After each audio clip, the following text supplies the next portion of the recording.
Thanks for having me tonight.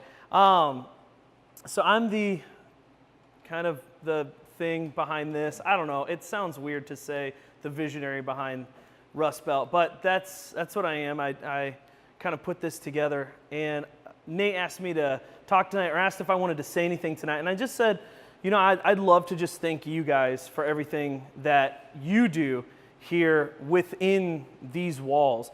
When we were building Rust Belt, essentially what I have known about myself for quite some time is I have no discernible skills that bring jobs to anywhere.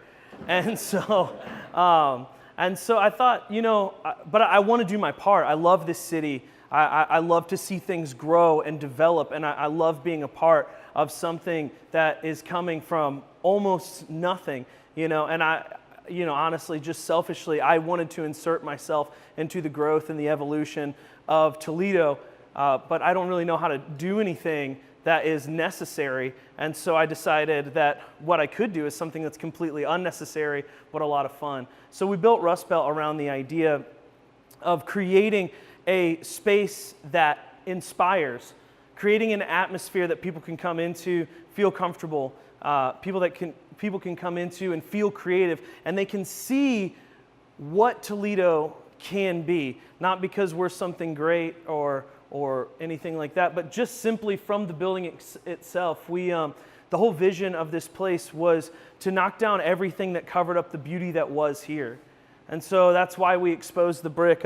This floor was painted with about an 1/8 inch of industrial gray paint, and it took me about a month of 12-hour days to sand it up and restain it and finish it. But we wanted to just expose the beauty that was here as sort of a metaphor for people that come in who want to do something in this Toledo area, to let them see and let them know that Toledo has the potential underneath of all of the rubble of years of neglect.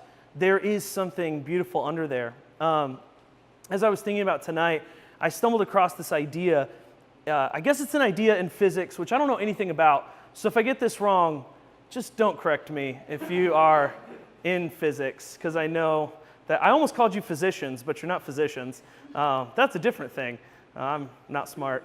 My entire knowledge of this subject comes from Wikipedia.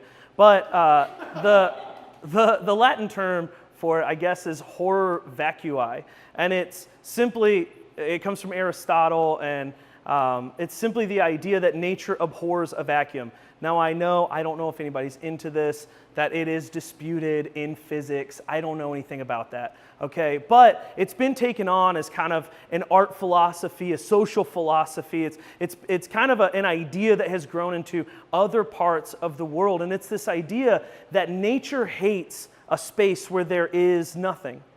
And the great thing about and Toledo over the past 15 to 20 to maybe 25 years, I'm only 27, so it's been kind of this way as long as I've been alive, but Toledo over the past few years has been sort of that vacuum space. It has been, and it has been becoming that empty space. But the great thing about a vacuum like this is what it does is it clears space for other people with potential to fill it, for people that would not otherwise have the means to step into a city like Toledo and begin to create it and make it and shape it in the way that they think the future should be. A vacuum creates the opportunity for people like you and I to take stock and actually create and make what Toledo can be in the future. And that is the great thing about a vacuum. I think about, you know, with 4th of July being tomorrow, I think I've been thinking a lot about, you know, American history, and I think a lot about the pioneers that came here and the revolution that took place. And when you go through history, there's basically two types of revolutions. There's a revolution with no rebuilding plan. There's a revolution where the only goal is to knock down what is currently there, right? And those revolutions often end in systems being created just like they were before. because it was the easiest, it's the most understandable way to do things. And so a revolution takes place. It knocks down everything that stands, but doesn't have anything to replace it with. It doesn't have a plan. But then there's a different type of revolution. And in my personal view, in my personal belief, this is the type of revolution that the American Revolution was. It's a revolution that has a larger end goal, that isn't just predicated on the idea of tearing something down, but it's to build something else up in its place. And whether you guys realize the impact that you're having or not, that's what you guys are doing. That's what Code City is here doing. Nate, that's what you guys are here to do. You guys are creating a revolution in an empty space, in a vacuum that is creating a future.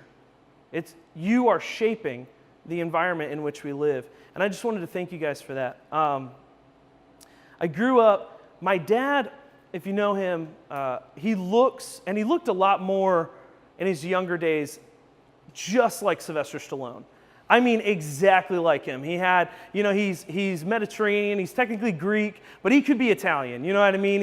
He's got that olive skin, he had that big black poofy hair that went up about 6 inches out and then back, and somehow it was like straight up but still very loose, and it would when he runs, just like Rocky. He looks just like Rocky. So we grew up, I don't know if that's what led to our obsession with Rocky or if that's what led to his obsession with Rocky, but when I was growing up, Rocky was just everything in our household. Every year before school, we would have a 5-night marathon, which every night we would watch another Rocky, and that was before, obviously, the new Rocky came out. Balboa and then Creed. We're fans.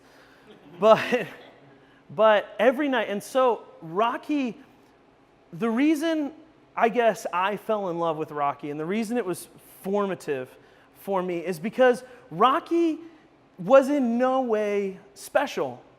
He was never, ever the tallest. He was never the strongest. He never had the advantage. He was never the one expected to win. The only thing he had is resilience. A refusal in his soul to give up. An absolute refusal to lay down and call it quits and take a loss.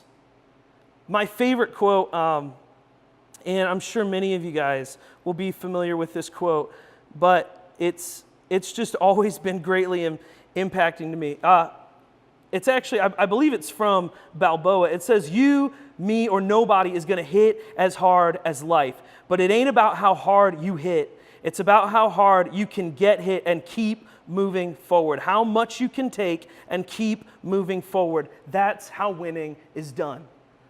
And I just want to thank you guys, because you guys, to me, Code City, all of the other things happening in Toledo, you guys are the Rocky of this city. You guys have taken the hits, and you've refused to allow loss to be the story of Toledo. And that's really all I want to say to you guys tonight is just thank you and encourage you to continue to rise from the rust. Thanks, guys.